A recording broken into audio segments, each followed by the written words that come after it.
What is going on, folk? It's NimbleThor here, and welcome back to my mobile gaming quest, where today we are playing Zombidle, a game that starts off by writing in its own App Store description, "Welcome to Zombidle, Berserk Studios' newest idle game, or tap game, whatever, you do you, man." Before it then continues by diving into the great story and huge lore of this game in a very serious way by saying, "Join up with Bob, our local necromancer," which is the guy we control, by the way, "and his cohort of evil buddies to raise some proverbial and literal hell across the kingdom of Goodlandia? Yeah, that's what we're going with.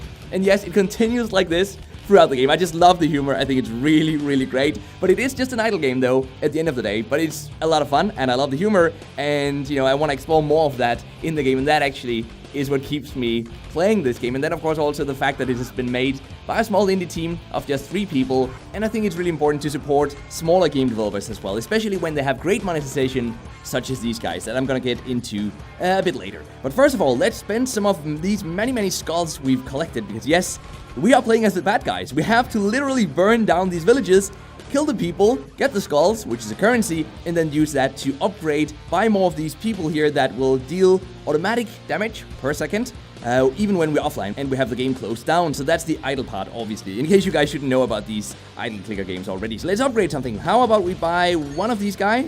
Well, actually a few of these guys here. And then what are we gonna spend the rest on? We could choose to upgrade our damage so that when we tap, we're gonna deal more damage.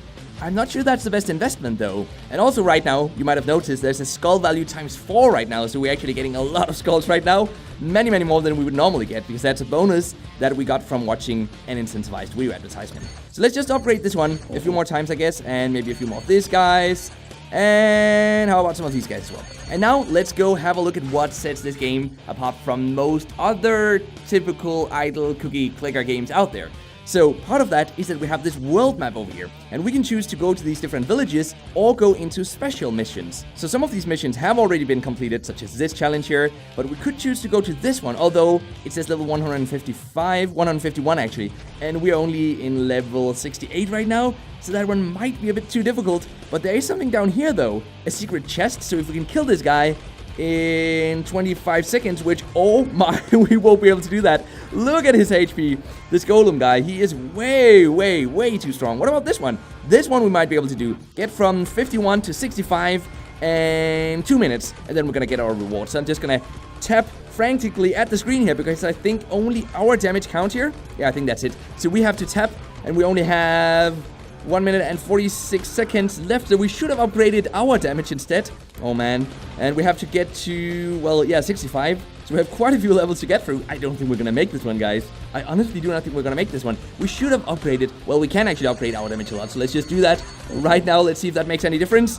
Is this gonna be any faster? Nope. I don't think we're gonna make this one, guys. 1 minute and 25 seconds. And we're still, 10 difficulty levels behind. Probably not gonna make that one. Let's see, 55 now. Okay, so actually, we might make it. 1 minute and 12 seconds left on the clock. You guys might be able to hear my microphone picking up on tapping on the screen here, because you will be doing a lot of screen tapping, so you might as well get used to it, guys. Listen to this. Doesn't that sound great? I hope you could hear it. Otherwise, that was just a weird silence for a very long time in this video. But I love the world map over here. It keeps the game interesting. So a typical gameplay loop will be about, opening the game, collecting the skulls that were collected when we were offline or away from the game, which is typically a lot of skulls, by the way.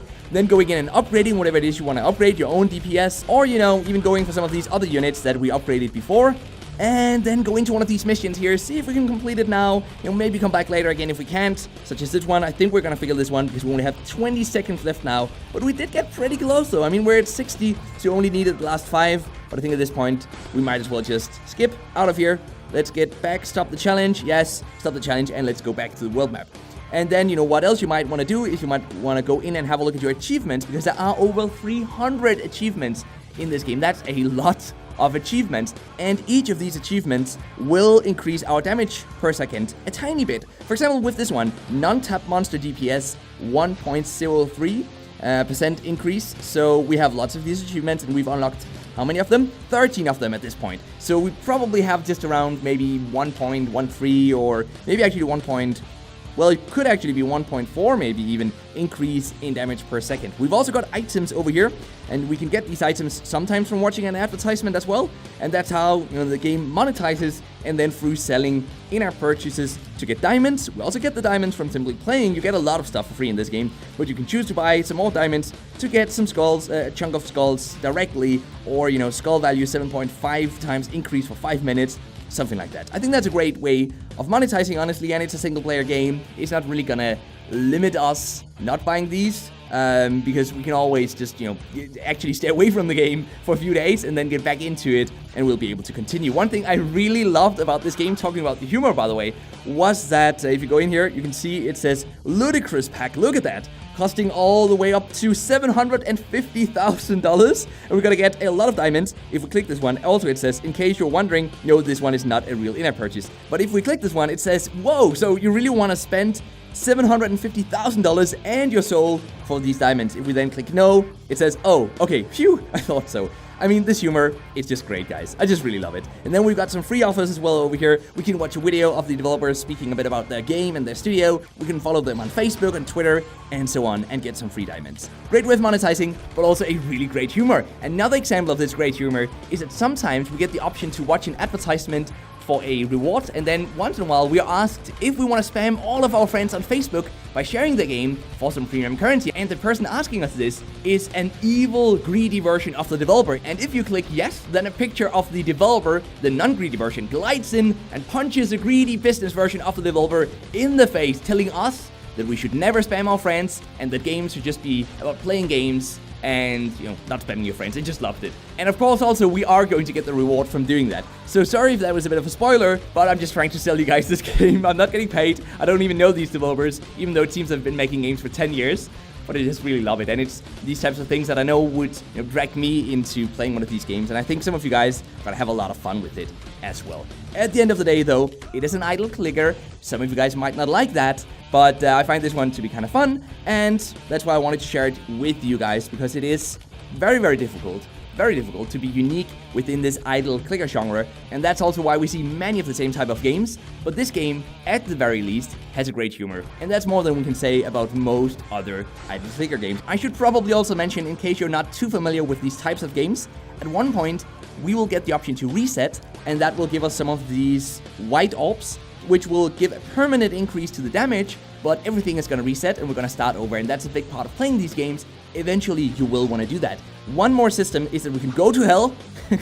Again, I love the humor. And down here in hell, we can choose to buy, for example, an Armageddon Armory. We can buy Corporate Bank of Capitalism. I just love this, guys. But I haven't had enough premium currency to buy these just yet. But I do plan on saving up some premium currency. And actually, if I hadn't spent 5 of them, I would be very close to having enough for buying some of these. I am guessing that those upgrades will either allow us to craft items, or I don't know really, maybe get a special type of mission, or get some currency that we can go collect every once in a while. Not really sure, but if you're interested, go explore that for yourselves. And now it's time for the mobile gaming fact of the day, which is that after Tencent has somewhat at least failed at making the MOBA Arena of Valor as big a hit in the Western markets as it is in the Asian regions, Super Evil Megacorp, the company behind one of the most popular MOBAs in the West called Vainglory, is now teaming up with Tencent competitor NetEase to take Vainglory to China instead. So they're just kind of switching playing field. They're both trying to invade the other region of the world. So yes, the MOBA battle is on, guys. But the question is, of course, do we even still care about MOBAs anymore? I thought that Battle Royales were all the rage these days. In any case, until next time, guys, just keep gaming, stay awesome, and I'll see you guys around.